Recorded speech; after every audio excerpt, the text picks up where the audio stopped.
அங்கே பகல்பூர் மாவட்டத்தில் இருக்கிற பிர்பைண்டி அப்படின்ற ஒரு கிராமம். அங்கே ஒரு 1020 ஏக்கர் நிலத்தில் இருக்கிற பவர் பிளான்ட். அது நம்ம அடானிக்கு சொந்தமான பிளான்ட். மொத்தத்தில் சேர்த்து ஒரு வருஷத்துக்கே ₹1 தான் லீஸ் அமௌண்ட். அதாவது ஒரு ஏக்கருக்கு ₹1 கூட கிடையாது, 1020 ஏக்கருக்கும் சேர்த்தே வருஷத்துக்கு ₹1. விவசாயிகள் மனமும் வந்து நிலத்தை யாரும் ஒப்படைக்கல. அவங்கெல்லாம் ஆல்ரெடி விவசாயம் பண்ணிட்டு இருந்தாங்கன்றதுனால பல பேர் நிலத்தை கொடுக்க தயார் இல்லை. மிரட்டி அச்சுறுத்தி தான் அதையே எழுதி வாங்கியிருக்கிறாங்க. அப்படி வாங்கிய அந்த நிலத்துக்கும் கூட அனல் மின் நிலையத்துக்கு தேவையான நிலக்கரியை சப்ளை பண்ணுறதுக்குன்னு ஒரு ஸ்கீம். அந்த ஸ்கீமின் படி நிலக்கரி வாங்கினாக்க மானிய விலையில் அரசு தரும். அதனால அந்த மானிய விலையில் இந்த பிர்பைண்டி கிராமத்தில் அமைய போகிற அடானி பிளான்ட்டுக்கு நிலக்கரி சப்ளை பண்ண போகிறாங்களாம். எலெக்ஷன் வர போகிற நிலைமையில் இப்படி 1000 ஏக்கரை தூக்கி இப்படி ₹1 கொடுக்குறமே, இது மக்கள்கிட்ட ஒரு பேசு பொருளாகுமே, எதிர்கட்சிகள் பிரச்சனை பண்ணுவாங்களே, இதுக்கெல்லாம் எப்படி பதில் சொல்ல போகிறோம்? தேர்தலுக்கு அப்பாற்பட்டு மக்களின் இவ்வளவு பெரிய சொத்தை, ஒரு 1000 ஏக்கரை அசால்ட்டாக தூக்கி அதானிக்கு மோடி கொடுக்குறாரு அப்படின்னாக்க இது ஒரு நாளில் வந்த தைரியம் அல்ல.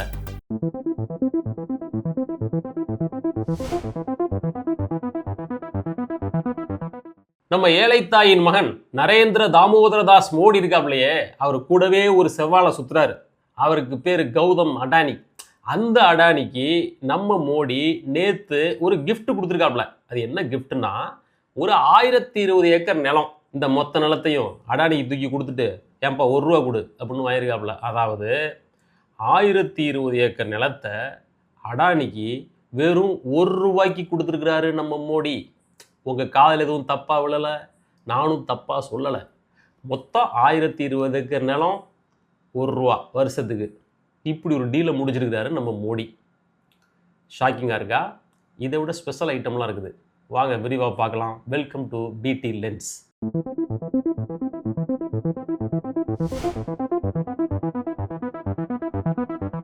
நம்ம மோடி செப்டம்பர் 15 நேற்று பீகாருக்கு போனார். பீகாரில் மிக விரைவில் அங்கே சட்டமன்ற தேர்தல் வரப்போகுதுன்றதுனால ஒரு 40,000 கோடி ரூபாய் மதிப்புள்ள திட்டங்கள் இதெல்லாம் தொடங்கி வச்சார். அதில் ஒன்று தான் இந்த பவர் பிளான்ட்டு. அங்கே பகல்பூர் மாவட்டத்தில் இருக்கிற பிர்பைண்டி அப்படின்ற ஒரு கிராமம். அங்கே ஒரு 1020 ஏக்கர் நிலத்தில் இருக்கிற பவர் பிளான்ட்டு. அது நம்ம அடானிக்கு சொந்தமான பிளான்ட்டு. 26,482 கோடி ரூபாய் இன்வெஸ்ட்மெண்ட்டு, 2,400 மெகாவாட் திறன் கொண்ட அனல் மின் நிலையது. இதில் தயாரிக்கிற கரண்ட் எல்லாத்தையும் பீகார் மாநில மின்சார வாரியமே வாங்கிக்கும். ஒரு யூனிட் ₹6 கொடுத்து அரசாங்கம் வாங்கிக்கும். இதெல்லாம் இந்த திட்டத்தில் உள்ள விவரங்கள். இதை தொடங்கி வச்ச மோடி பார்த்தீங்களா, இந்த திட்டத்தை தொடங்கி வச்சதன் மூலமாக எத்தனை ஆயிரம் மக்களுக்கு வேலைவாய்ப்பு கிடைக்க போகுது. இந்த கன்ஸ்ட்ரக்ஷன் ஒர்க்கில் மொத்தம் 12,000 பேருக்கு வேலை. இதெல்லாம் முடிஞ்சு பவர் பிளான்ட் ஆப்ரேட் ஆகும்போது நிரந்தரமாக ஒரு மாதத்துக்கு 3,000 பேருக்கு வேலை. நாங்கள்லாம் இப்படி எல்லாருக்கும் வேலை வாய்ப்பை உருவாக்க உழைச்சிக்கிட்டு இருக்கும்போது அந்த ராஷ்ட்ரிய ஜனதாதளமும் காங்கிரஸும் அவங்களோட குடும்பத்துக்காக வேலை பார்த்துட்டு இருக்காங்க பார்த்தீங்களா அப்படின்னு சொல்லி உருட்டியிருக்காப்புல.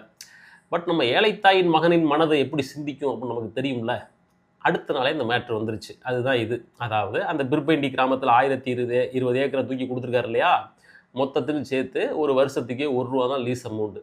அதாவது ஒரு ஏக்கருக்கு ₹1 கூட கிடையாது, 1020 ஏக்கருக்கும் சேர்த்தே வருஷத்துக்கு ₹1. மொத்தம் 33 வருஷம் லீஸு. அதனால் ₹33 லீஸ் அக்ரிமெண்ட் எழுதி முடிச்சிட்டாங்க. இது என்ன கேலி கூத்து, ஒன்றும் புரியல. ₹1 கீழே கிடந்தா கூட அவனை எடுக்க மாட்டாங்கிறான். அன்னைக்கு நம்ம ஊரில் எவ்வளவு ரிமோட் வில்லேஜ், ரொம்ப ஒரு கரடுனே வச்சுக்கோங்க, எதுவுமே இல்லாத அந்த கரட்டில் கூட 1 ஏக்கர் வேலை இன்றைக்கி என்ன ஆச்சு? ஒரு சதுர அடி வாங்க முடியுமா எவ்வளோ கிராமமாக இருந்தாலும்? ஆனால் இவங்க 1020 ஏக்கர் நிலத்தை வெறும் ₹1 தூக்கி கொடுத்துருக்காப்புல மோடி. வா பீகாருக்கு வா, நான் செஞ்சு காட்டுறேன் அப்படின்னு எடுத்து கொடுத்துருப்பாருன்னு நினைக்கிறேன். அள்ளி கொடுத்துட்டாரு. ஆனால் இது எப்படி நம்மள்கிட்ட ப்ரெசென்ட் பண்ணுறாங்கன்னா, வேலை வாய்ப்பு, இத்தனை ஆயிரம் பேருக்கு வேலை வாய்ப்பு, பீகாரில் வந்து ஆர்ஜேடி பண்ணலை, காங்கிரஸ் பண்ணலை, நாங்கள் தான் பண்ணியிருக்கிறோம் அப்படின்னு அப்படி நம்மள்கிட்ட ப்ரெசென்ட் பண்ணுறாங்க. அதாவது ஃப்ரீயாக கொடுக்க வேண்டாம் அப்படின்னு சில விஷயங்களை கிராமத்தில் ₹1 ₹2 வாங்கிட்டு கொடுப்பாங்க. ஒரு சாஸ்திரத்துக்காக ஃப்ரீயாக கொடுத்தா இருக்க வேண்டாங்கிறதுக்காக அப்படி பண்ணுவாங்க. அந்த மாதிரி ஃப்ரீயாக கொடுத்தா இருக்க வேண்டாம்ப்பா, ₹1 கொடு அப்படின்னு வாங்கிக்கிட்டு இந்த நிலத்தை தூக்கி கொடுத்துட்டாங்கன்னு நினைக்கிறேன். ஆனால் அந்த நிலம் அத்தனையும் விவசாயிகளுக்கு சொந்தமான நிலம். அவங்க விவசாயம் பண்ணிக்கிட்டு இருந்த இடம். அதையெல்லாம் கடந்த காலங்களில் இந்த அரசு அவங்கள்ட்டேருந்து கொஞ்சம் கொஞ்சமாக கையகப்படுத்தி இப்போ அதானிகிட்ட ஒப்படைச்சிருக்குது. அந்த கையகப்படுத்தின வேலையில் கூட விவசாயிகள் மனமும் வந்து நிலத்தை யாரும் ஒப்படைக்கலை. அவங்கெல்லாம் ஆல்ரெடி விவசாயம் பண்ணிட்டு இருந்தாங்கன்றதுனால பல பேர் நிலத்தை கொடுக்க தயார் இல்லை.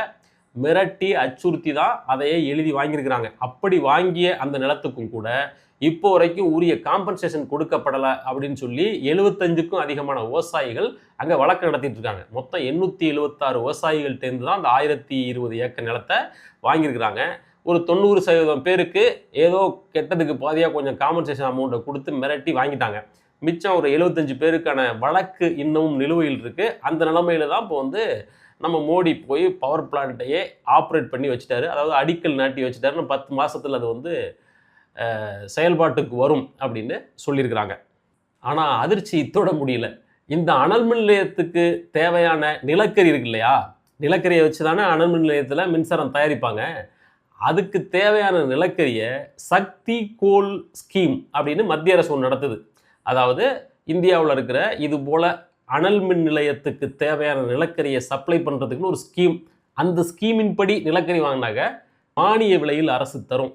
அதனால் அந்த மானிய விலையில் இந்த பிர்பைண்டி கிராமத்தில் அமைய போகிற அடானி பிளான்ட்டுக்கு நிலக்கரி சப்ளை பண்ண போகிறாங்களாம். இதில் என்ன முரண்பாடு, இதில் என்ன ஷாக்கிங் அப்படின்னாக்க, இந்தியாவோட பிக்கஸ்ட்டு கோல் இம்போர்ட்டர் நம்ம அடானி தான். இந்தோனேசியா, ஆஸ்திரேலியா, இன்னும் பல நாடுகள்லேருந்து நிலக்கரி இறக்குமதி செய்கிற நிறுவனம் அடானி. ஆஸ்திரேலியாவில் அந்த குயின்ஸ்லாந்து மாகாணத்தில் அடானிக்கு சொந்தமாக அங்கே நிலக்கரி சுரங்கம் இருக்குது. அந்த சுரங்கம் அங்கே உள்ள ஆதிவாசி மக்களை பாதிக்குதுன்னு சொல்லி அங்கே போராட்டம் பண்ணிட்டு இருக்காங்க. அது ஒரு தனி கதை.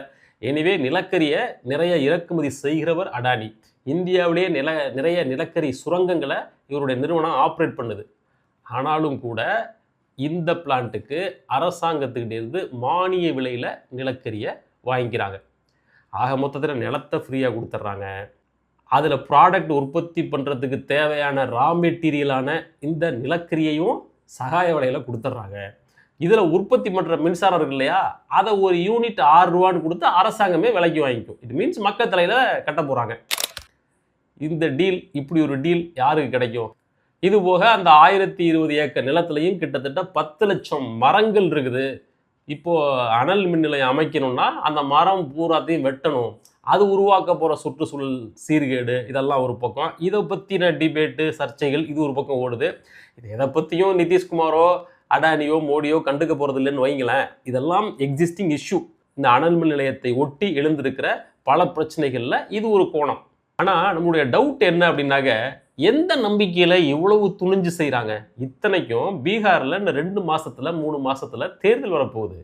இப்போது ராகுல் காந்தியும் தேஜஸ்வி யாதவும் இணைந்து அங்கே கொஞ்ச நாளைக்கு முன்னாடி ஓட் அதிகார் யாத்ரா அப்படின்ற பெயரில் பீகாரில் மிகப்பெரிய யாத்திரை ஒன்று நடத்துனாங்க. அது ஓட்சோரி பிரச்சனை, அதை மக்கள்கிட்ட கொண்டு போனாங்க. மிக விரைவில் தேர்தல் வரப்போகுதுங்கிறது இன்னொரு நோக்கம். அந்த நிலைமையில், எலெக்ஷன் வரப்போகிற நிலைமையில் இப்படி 1000 ஏக்கரை தூக்கி இப்படி ₹1 கொடுக்குறமே, இது மக்கள்கிட்ட ஒரு பேசு பொருளாகுமே, எதிர்கட்சிகள் பிரச்சனை பண்ணுவாங்களே, இதுக்கெல்லாம் எப்படி பதில் சொல்ல போகிறோம்? ஏற்கனவே ஓட் சோரின்னு சொல்கிறாங்க, இப்போ லேண்ட் சோரின்னு அடுத்த இஷ்யூ ஆரம்பிச்சிருவாங்களே அப்படின்ற அச்சம் இந்த மோடிக்கு கொஞ்சம் கூட இல்லையா? அப்போ அந்த ஊரில் இருக்கிற மக்களை அவ்வளவு முட்டாள்களாக இவர் நினைக்கிறாரா? இல்லைனாக்க எப்படி இருந்தாலும் இந்த சட்டமன்ற தேர்தலில் பாஜக கூட்டணி, நிதிஷ்குமார் பாஜக கூட்டணி தோக்க போகுது, அதனால் வா நான் உனக்கு இருக்கிறது அள்ளி தரேன் அப்படின்னு சொல்லி அடானியை கூப்பிட்டு தூக்கி கொடுத்துட்டாரா அப்படின்னாக்க, ஆமாம் அதுதான் உண்மை அப்படின்னு காங்கிரஸ் சொல்கிறது. இந்த இஷ்யூ வெளிவந்த பிறகு காங்கிரஸ் தரப்பிலிருந்து இதுக்கு ஒரு கண்டனம் ஒன்று வந்துருக்குது. அது என்ன சாராம்சம் என்ன அப்படின்னாக்க, பல மாநிலங்களில் சட்டமன்ற தேர்தல் நடக்கிறதுக்கு முன்னாடி எங்கெல்லாம் தோக்கிறதுக்கு வாய்ப்பு இருக்குன்னு பாஜக கருதுதோ அங்கெல்லாம் தேர்தலுக்கு முன்னாடி அடானியை கூப்பிட்டு ஒரு பவர் பிளான்ட் ப்ராஜெக்டை தூக்கி கொடுத்துட்றாங்க. மகாராஷ்டிராவில் இப்படி தான் நடந்துச்சு, சத்தீஸ்கரில் இப்படி தான் நடந்துச்சு, ஜார்க்கண்டில் இப்படி தான் நடந்துச்சு. அதனால் பீகார்லையும் இப்போ வந்து அவங்க தோற்க போகிறார்கள் அப்படின்ற நிலைமை வந்ததனால் இப்போ அடானியை கூப்பிட்டு இப்படி ஒரு ப்ராஜெக்டை கொடுத்துருக்காங்க அப்படின்னு தேர்தல் கண்ணோட்டத்தில் இதை காங்கிரஸ் ப்ரெசன்ட் பண்ணுது. ஆனால் தேர்தலுக்கு அப்பாற்பட்டு மக்களின் இவ்வளவு பெரிய சொத்தை, ஒரு 1000 ஏக்கரை அசால்ட்டாக தூக்கி அதானிக்கு மோடி கொடுக்குறாரு அப்படின்னாக்க, இது ஒரு நாளில் வந்த தைரியம் அல்ல. இதற்கு ஏற்கனவே பல முன்னுதாரணங்கள் இருக்கின்றன. உதாரணத்துக்கு குஜராத் மாநிலத்தில் முந்த்ரா அப்படின்னு ஒரு போர்ட் இருக்குது. அதாவது Mundra SEZ, Adani port SEZ. வழக்கமாக எஸ்இஇசட்னா ஸ்பெஷல் எக்கனாமிக் ஜோன், சிறப்பு பொருளாதார மண்டலம். ஒரு சிறப்பு பொருளாதார மண்டலம்னு சொன்னாங்க அங்கே நிறைய கம்பெனிகள் இயங்கும். ஆனால் இந்த முந்த்ராவில் இருக்கிற அதானி போர்ட் எஸ்இஇசட்டில் அதானியின் நிறுவனங்கள் மட்டும்தான் இருக்குது. அதாவது அதானிக்கு மட்டுமே ஒரு சிறப்பு பொருளாதார மண்டலம், அப்படி ஒரு சிறப்பு அந்த எஸ்இஇசட்டுக்கு இருக்குது. அந்த முந்த்ரா அடானி போர்ட்டுக்கு மொத்தம் 14,305 ஏக்கர், 1-2 ஏக்கரில் 14,305 ஏக்கர். அவ்வளவு நிலத்தையும் எவ்வளவு ரூபாய்க்கு அடானிக்கு கொடுத்துருக்காங்க தெரியுமா? ஒரு ஸ்கொயர் மீட்டருக்கு ₹1 32 ரூபா லீஸ் அமௌண்ட்டு. ஏக்கருக்கு கிடையாது, ஸ்கொயர் மீட்டர் ₹1 32 ரூபா. மினிமம் ₹1, அதிகபட்சம் ₹32 லீஸ் அமௌண்ட்டு.